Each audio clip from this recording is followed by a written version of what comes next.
안녕하세요. 송쌤입니다. 먼저 구독, 좋아요 부탁드립니다. 오늘은 합격 요약 강의 세 번째 시간이고요. 중개대상 권리부터 마찬가지로 합격 노트 보시면 되고, 합격 노트는 제 카페에 있으니까 다운받으시면 되고요. 전 좀 있어 보이게 아이패드로다가 이렇게, 자 3페이지 보시면 되고, 3페이지 좌측에 제가 표를 만들어 놨죠. 중개대상 권리표. 그래서 오른쪽에 중개대상 권리가 되는 거, 소유권, 사고 파는 거니까 중개할 수 있고요. 지상권, 지역권, 전세권, 임차권은 빌리는 거니까 중개할 수 있는 거예요. 사고 파는 거, 빌리는 거 당연히 중개할 수 있는 거고, 그리고 저당권도 당연히 중개할 수 있는 권리예요. 저당권도. 왜 그러냐면 생각해 보세요. 저당권 중개할 수 없다 그러면 임목은 중개대상물에 있을 이유가 없어. 임목이 중개대상물에 들어와 있는 이유는 저당권 설정하는 거 중개하라고 들어와 있는 거예요. 만약에 저당권 중개할 수 없다 그러면 명의인 방법 갖춘 수목집단 그거로 충분하잖아. 근데 임목까지 들어와 있는 이유가 저당권 설정하는 거 중개하라고 들어와 있는 거다. 임목, 광업재단, 공장재단은 저당권 설정과 관련이 있으니까. 그래서 저당권은 당연히 중개할 수 있는 권리다. 근데 이제 판례가 있죠? 합격 노트 그 하단에 있는 게, 3페이지 하단에 있는 게 이 판례예요. 갑이 채무자고 을이 대출 알선업자, 채권자. 얘는 자기 돈을 대출해 주는 게 아니라 대출 알선을 하는 사람이야. 그래서 야, 나 1억 원 좀 빌리는 거 좀 도와줘. 대출 알선 의뢰를 했고, 얘가 1억 빌려주는 거 알선을 하고, 그리고 고리의 수수료 받고, 대가를 받고, 그리고 얘는 업자니까 여러 번 하고, 이런 일을. 근데 또 생각해 보세요. 병이 1억 원을 빌려주면서 금전이 돈이고 소비대차가 빌려주는 계약, 그러니까 금전 소비대차는 돈을 빌려주는 계약, 1억 원을 빌려주고 차용증을 받고 끝, 이러진 않았을 거 아니야. 그죠? 1억 빌려주고선 갑 토지에다가 저당권 설정을 한 거야. 그러니까 갑은 자기 토지를 담보로 맡기고 1억 원을 대출을 받은 거고, 그거를 을한테 부탁을 해서 을이 이렇게 도와주게 된 거고, 그리고 고리의 수수료를 받아먹고, 그리고 경찰에 신고했어요. 왜냐면 그렇게 어려운 일이 아니었단 말이에요. 갑한테 토지가 없대요. 무담보로 1억을 대출받는 거 알선을 도와줬다 이렇게. 그러면 그건 이제 고리의 수수료 줄만 해. 근데 토지라는 담보물이 있잖아. 자기가 할 수 있는 일이었어요. 자기가 토지를 담보로 맡기고 1억 빌리면 되는데 그걸 얘한테 부탁한 거지, 도와달라고. 그렇게 어려운 일이 아닌데. 그리고 얘가 도와주고선 왕창 떼먹고 수수료를. 그래서 경찰에 신고하고 대법원에 올라갔어. 대법관들도 처벌하고 싶어해. 아, 얘 괘씸한데 처벌하자. 근데 이게 30년 전 판례예요. 처벌 규정이 마땅히 없었어. 그래서 얘를 뭐로 처벌했냐면 정말 특이하게 대출 알선을 했는데 무등록 중개업자로 처벌했어요. 자, 무등록 중개업자는 무등록이 일반인인 거야. 중개업하는 사람이 아닌 일반인, 개업공인중개사, 줄여서 개공. 이제 밖에서 중개업하는 사람을 개업공인중개사, 개공 이렇게 불러요. 개공이 아닌데 일반인인데 중개업했다. 그러면 3년 이하의 징역 또는 3천만 원 이하 벌금. 무등록 중개업으로 처벌되는 거예요. 일반인이 중개업하면. 대출알선 업자였어요. 얘는 일반인인 거야. 얘 중개업하는 사람 아니잖아. 일반인. 그럼 얘가 한 행동, 이 행동이 중개업이면 얘는 처벌되는 거고, 중개업이 아니면 처벌이 안 되는 거고. 이해가 되시나요? 지금 얘가 한 이 행동, 요 행동이 중개업인지 아닌지가 문제가 됐던 거라고. 자, 중개업은 세 가지 요건이 있어야 돼요. 다른 사람 의뢰, 일정한 보수, 중개를 업으로. 다른 사람 의뢰가 있어야 되고, 보수를 받아야 되고, 중개를 업으로. 업으로는 여러 번 하는 거. 자, 의뢰가 있었어. 그리고 보수도 받았어요. 많이 받았죠. 그리고 저당권 설정하는 거, 알선을 여러 번 했어. 얘는 업자니까. 그게 중개업인 거야. 다른 사람 의뢰도 있고 보수도 받고 저당권 설정하는 거 알선을 여러 번 했으니까 중개를 업으로 한 거다. 그래서 얘는 중개업 한 거예요. 대출알선업자가 한 이 행동이 중개업이었던 거야.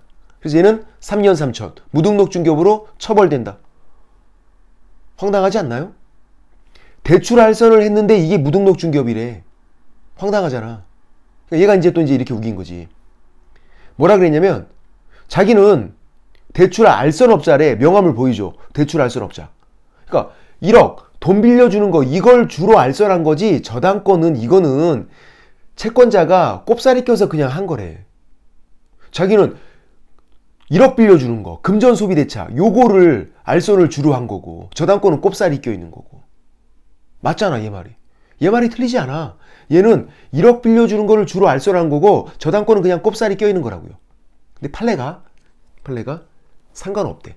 왜냐면 이 두 가지가 함께 이루어져요. 돈을 빌려주고 저당권을 설정하는 거야. 돈도 안 빌려줬는데 그냥 저당권만 설정을 하겠대. 이런 경우가 없어. 돈을 빌려주고 저당권을 설정하는 거예요. 그리고 돈을 빌려주고 하는 게 주 핵심인 거고, 저당권은 꼽사리 껴서 이루어진단 말이야.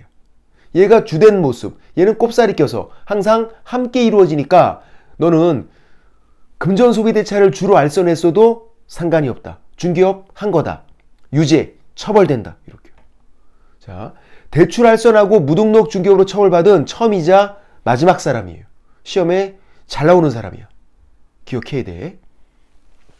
정리해 볼게요. 저당권 중개할 수 있는 권리예요. 아까 당연히 된다 그랬어요. 저당권 5. 금전소비대차에 부수한 저당권, 여기에 꼽살이 껴있는 저당권도 5 중개할 수 있는 거래요. 항상 함께 이루어지니까.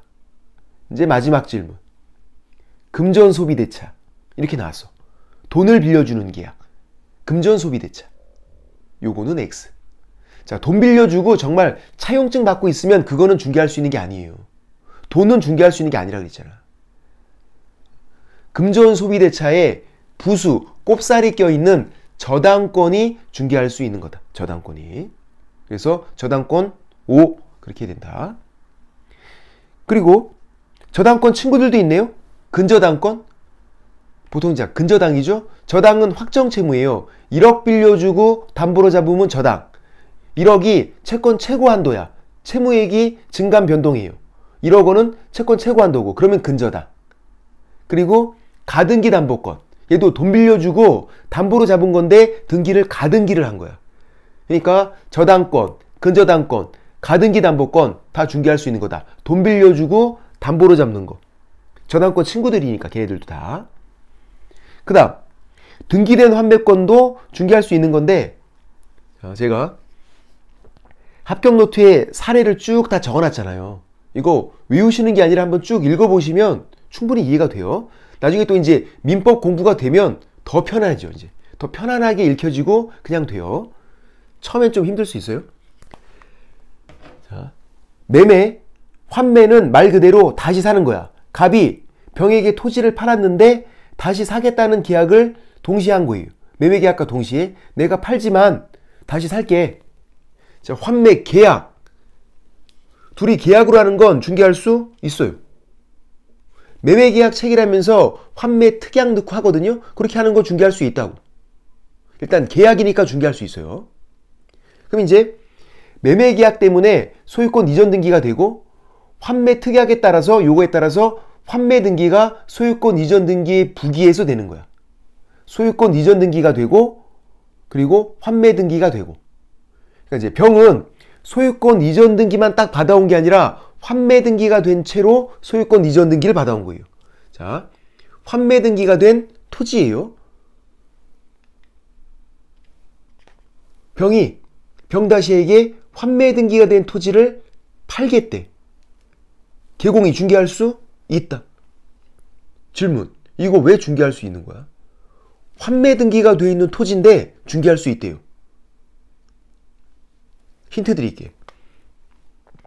토지잖아. 누구 거? 내 거. 내 거. 국가 거 아니잖아. 내 거. 사유. 토지 건물은 국유 사유 판단해라.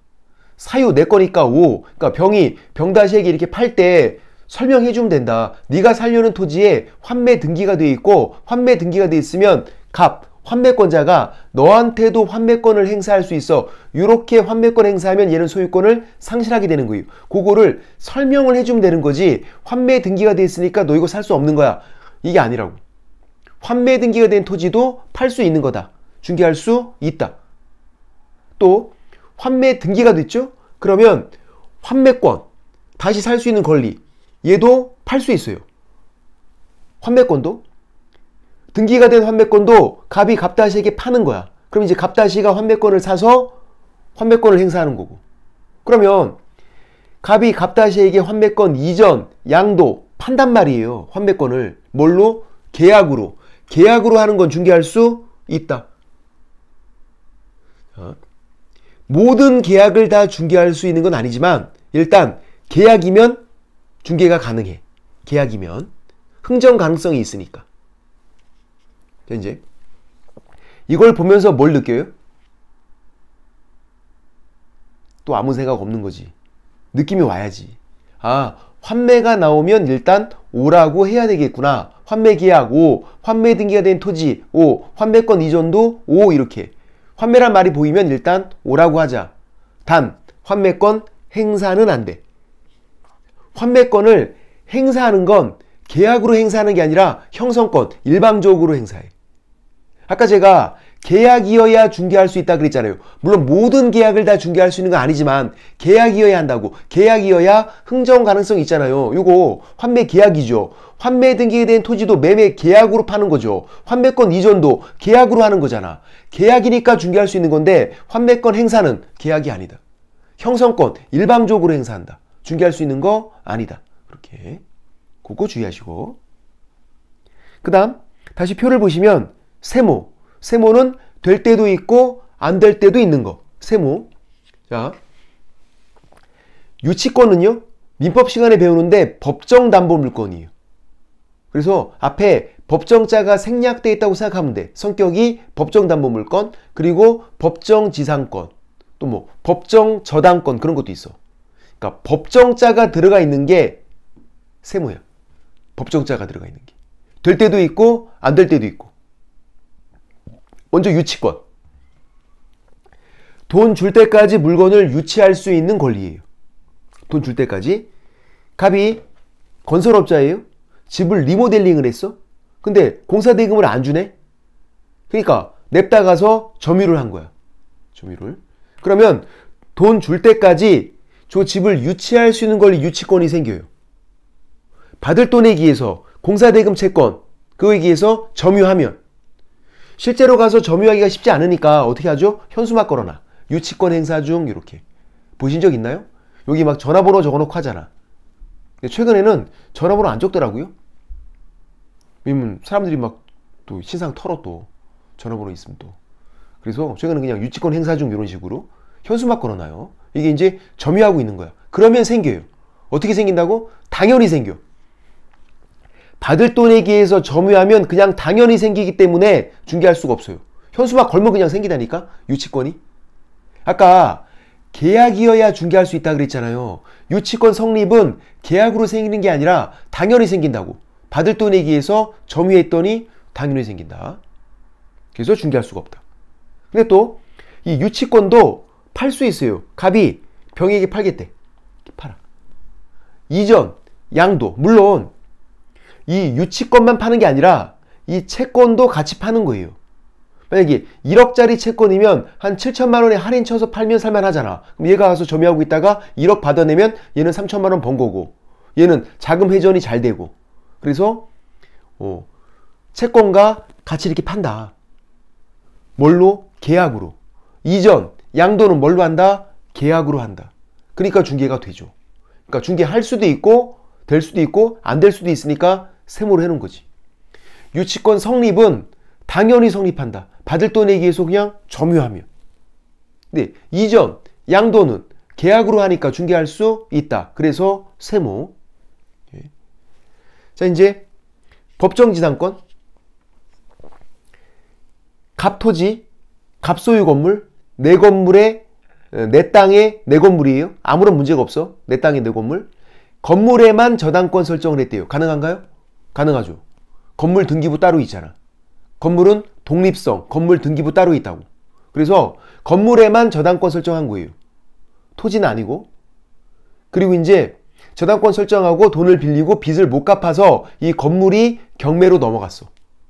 건물만. 토지에는 저당권 설정이 안 됐잖아. 그러니까 이제 건물만. 그래서 병이 경매로 이 건물 소유권을 취득을 했는데, 경매로 소유권 취득하는 시기는 경매에서는 소유권 이전 등기 시가 아니에요. 등기를 받아오면 소유권 취득하는 게 아니라 경매에서는 매각대금 완납. 매각대금이 옛날 말로 하면 경락대금. 경락대금 완납하면 바로 소유권 취득해요. 등기 없어도. 그래서 얘가 돈 다 내고 건물 소유권을 취득을 했어. 이제 문제가 생겼어. 자, 보세요.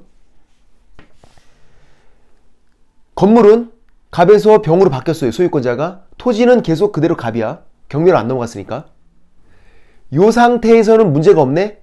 내 땅에 내 건물. 지금은요, 내 땅에 남의 건물. 내 땅인데 병이 건물을 짓고 살고 있잖아. 내가 이거를 승낙을 해주지 않았는데, 물론 자기가 빚을 못 갚아서 이런 일이 생겼지만 내가 그래도 승낙을 해준 건 아니잖아. 응? 그래서 얘가 갑이 병에게 뭐라 그러냐면, 야, 건물 치워.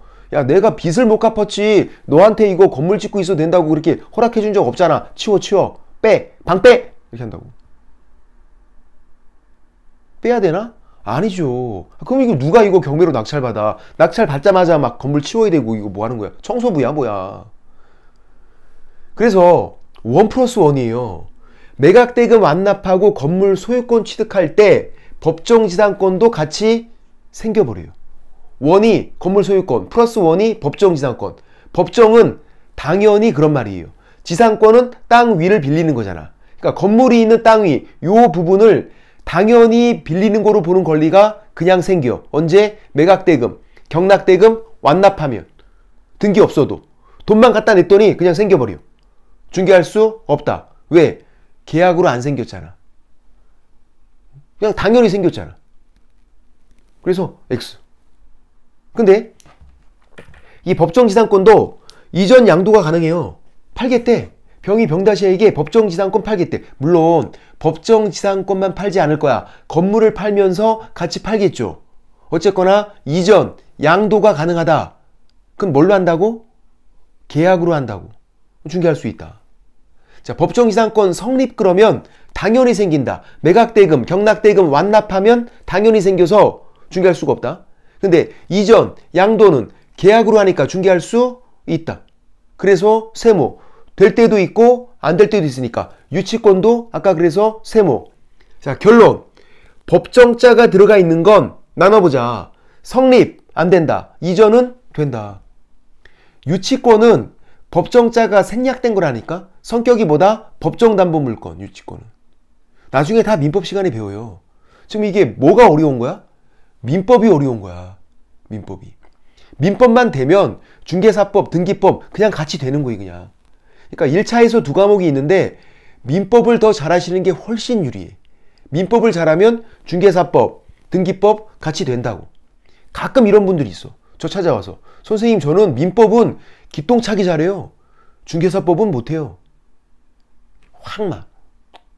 어서 약을 팔아. 그럼 개뻥을 치고 있고. 말이 안 된다고. 민법 잘하면 잘할 수밖에 없다고. 중개사법은. 등기법도 마찬가지고.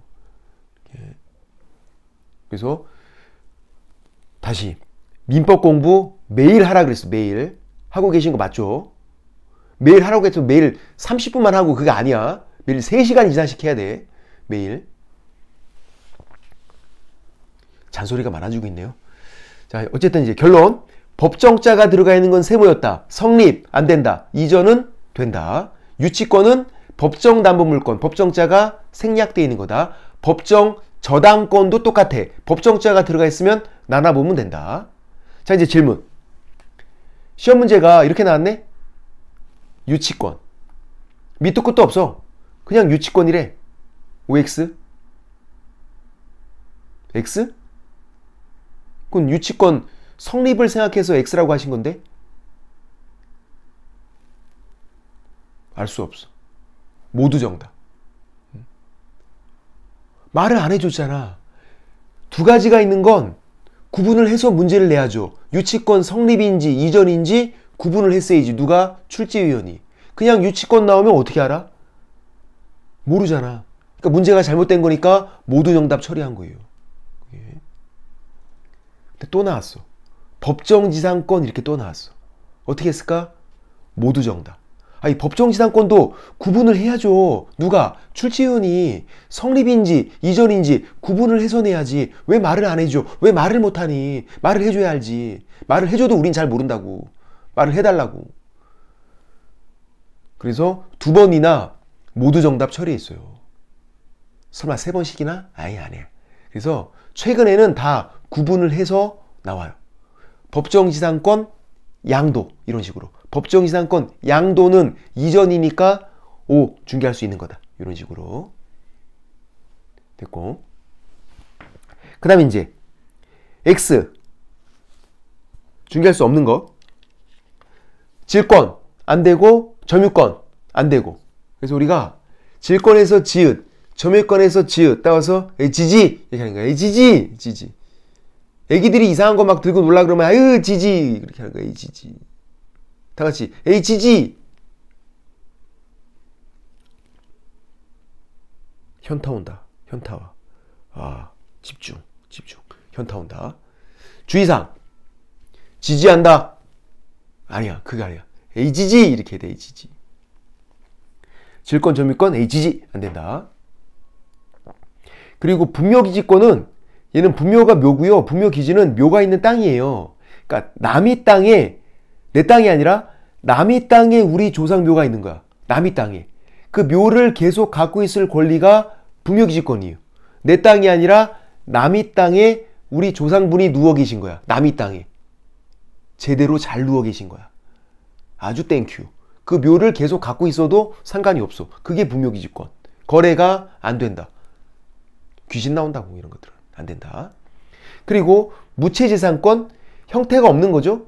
김장 담글 때 무체 그거 아니야. 형태가 없다는 얘기야. 특허권, 저작권, 상표권 이런 것들 변리사가 취급하는 거 중개할 수 없다. 그렇게 하고. 자, 최근에 나온 게 뭐였냐면요. 이었어요. 점유권. 최근에 나온 거 점유권.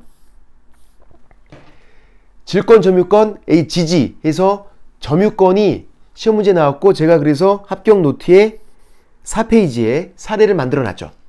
이런 경우. 갑이 집을 팔아요. 매매니까 소유권 넘어가는 거죠. 만약에 임대차면 임차권이 넘어가고 전세면 전세권이 넘어가는 거고 매매니까 소유권. 그러면 자, 요 집을 뭐라고 부르냐면 중개대상 물이라고 부르죠. 소유권은 중개대상 권리, 매매는 중개대상 행위. 아까 했었죠? 그러면 이거를 중개했으면 어떤 권리를 중개한 거야? 소유권. 소유권을 중개해 준 거예요. 소유권을. 임대차면 임차권을 중개한 거고 전세면 전세권을 중개하는 거고 점유권은 사실상 지배하면 생기는 권리예요. 자, 소유권 취득한 병이 집에 들어가 살라고 들어가면 점유권은 생겨. 그냥 당연히 생겨. 지가 들어가면. 중개해줘서 생긴 권리가 아니라 지가 들어가면 생긴다고. 어떤 권리를 중개해준 거다? 소유권을 중개해준 거다. 소유권을 중개해준 거고 소유권 취득한 중개 의뢰인이 지가 들어가면 점유권은 생기는 거고.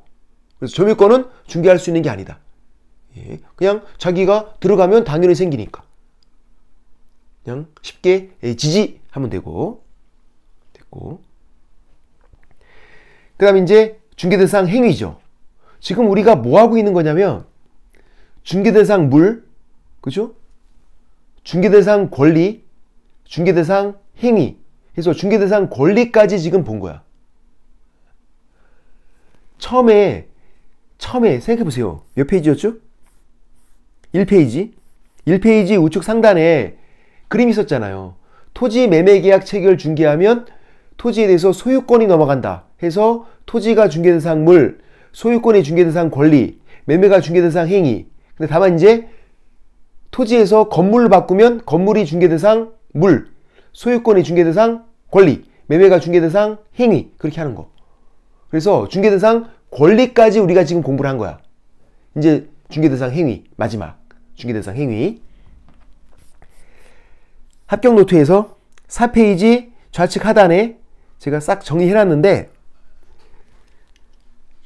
쉬워요. 얘는 일단 계약이어야 중개할 수 있는 거야. 계약이 아니면 중개가 안 돼요. 계약이 아니면. 근데 모든 계약을 다 중개할 수 있는 건 아니죠. 자, 매매, 교환, 임대차 중개할 수 있어요. 우리 민법에서 시험범위예요. 우리가 중개할 수 있기 때문에 증여, 공짜로 주는 계약이에요. 사용대차, 공짜로 빌려주는 계약이에요. 이런 것들은 중개할 수가 없어. 무상이니까. 공짜로 주고 있고 공짜로 빌려주는데 그걸 뭐 어떻게 중개해? 말도 안 되지. 그리고 이제 물건을 설정하는 계약이 있고 물건을 이전하는 계약이 있어서 물건들을 넣어주면 돼요. 우리가 민법 시간에 막 물건들을 배우거든. 용익물건, 담보물건 이런 물건들을. 그래서 자, 대표적인 용익물건이 전세권이에요. 전세권 설정계약 O, 전세권 이전계약 O. 대표적인 담보물건이 저당권이야.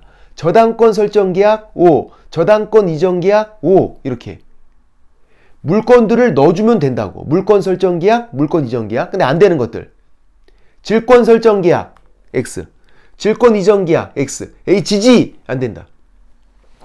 자, 질권은 부동산을 객체로 하지 않아요. 시계, 반지, 목걸이, 팔찌야. 그러니까 안 되는 거야. HG 해서 그냥 안 되는 거 알고 있지만 질권은 부동산이 대상이 아니라 시계, 반지, 목걸이, 팔찌, 전당포라고. 그러니까 얘는 X야. GG X. 유치권은요? 세워졌잖아. 유치권 설정, 성립은 같은 말이에요? 설정, 성립, X. 유치권은 계약으로 생기는 게 아니라 당연히 생긴다니까? 받을 돈에 기해서 점유하면 그냥 당연히 생기는 거지. 계약으로 생기는 게 아니다. 유치권 성립, 설정, X. 중개할 수가 없다. 근데 유치권 이전은 계약으로 하잖아요. O. 유치권은 뭐다? 세모. 유치권은 법정자가 생략돼 있으니까 아까 세모라고 했던 거. 유치권 성립, 설정, X. 이전 양도 O. 이렇게. 그리고 이제 계약이 아니면 중개가 안 돼요. 경매, 상속. 계약이 아니에요. 아까 경매는 매각대금, 경락대금 완납하면 그냥 당연히 소유권 취득. 중개할 수가 없고, 상속은 피상속인 사망 시의 상속인에게 당연히 권리가 변동해. 아버지가 돌아가시면 그 순간에 당연히 자식들에게 권리가 변동한다고. 아니, 누가 죽었는데 가서 막 중개하고 하는 거 그거 아니다. 상가집에서 중개하다가 걸리면 욕 뒤지게 먹어. 상가집에서는 부주하고 그렇게 이제 위로해주고 하는 거지. 왜 중개하고 있어. 경매 X, 상속 X. 그리고 단독행위, 합동행위도 안 돼요. 단독행위는 혼자 하는 거야. 혼자 하는데 뭐 어떻게 중개해. 계약처럼 이렇게 흥정 가능성이 있어야 될 거 아니에요. 얘는 혼자 하는 거고. 합동행위는 같이 하는데 흥정 가능성이 없어. 같은 방향으로 가는 거야. 같은 방향으로. 동일 방향으로. 서로 이렇게 의사표시가 이렇게 서로 부딪히고 해서 흥정 가능성이 있어야 되는데 합동행위는 한 방향, 같은 방향으로 가니까 중개할 수가 없는 거다. 얘는. 근데 이제 낚이면 안 되는 것들. 상속된 토지 돼요. 경매로 낙찰받은 토지 돼요. 다시 질문. 누구 거? 내 거. 내 거. 토지 내 거. 토지 내 거. 그러니까 된다고. 상속을 물어본 게 아니라 토지를 물어봤잖아요. 경매를 물어본 게 아니라 토지를 물어봤잖아. 자, 이제 마지막 질문. 유치권 성립은 안 된다 그랬어. 그죠? 여기 유치권 설정 성립 안 된다 그랬죠. 자, 유치권이 성립되어 있는 건물 OX 맞췄어. O. 건물이잖아. 누구 거? 내 거. 내 건물에 누가 유치권 행사 중 이렇게 막 현수 바꿔놓고 그렇게 했대. 상관없잖아. 내 건데. 건물을 물어봤잖아. 유치권 성립을 물어본 게 아니라. 유치권이 성립된 건물이니까 O. 다시 다른 거 질문. 분묘가 있대요. 분묘가 수개 여러 개에 있는 임야. 자, 분묘는 중개할 수가 없어. 분묘나 분묘기지권 이런 건 중개할 수가 없어요. 귀신 나온다고. 근데 분묘가 한 개가 아니라 여러 개, 수개에 있는 임야. 오, 분묘를 물어본 게 아니잖아. 임야를 물어봤잖아. 내 땅, 내 땅이라고. 그러니까 뭘 물어보나 잘 봐야 된다. 낚이면 안 된다. 나중에 이 중개대상물은 몰라서 틀리신 분이 없어. 실수하는 거야. 낚이는 거야. 이런 거 낚이면 뭐다? 붕어다. 사람은 이런 거 이제 안 낚이게 돼. 여러분은 아직 약간 붕어 단계일 수 있어요. 붕어에서 서서히 이제 사람이 돼가는 거야. 그래서 완벽히 사람이 딱 되면 시험장 가서 합격하고 만세 부르고 끝. 그렇게 됐고, 오늘은 또 여기까지. 자, 용어 이정의는 4강에서 송빠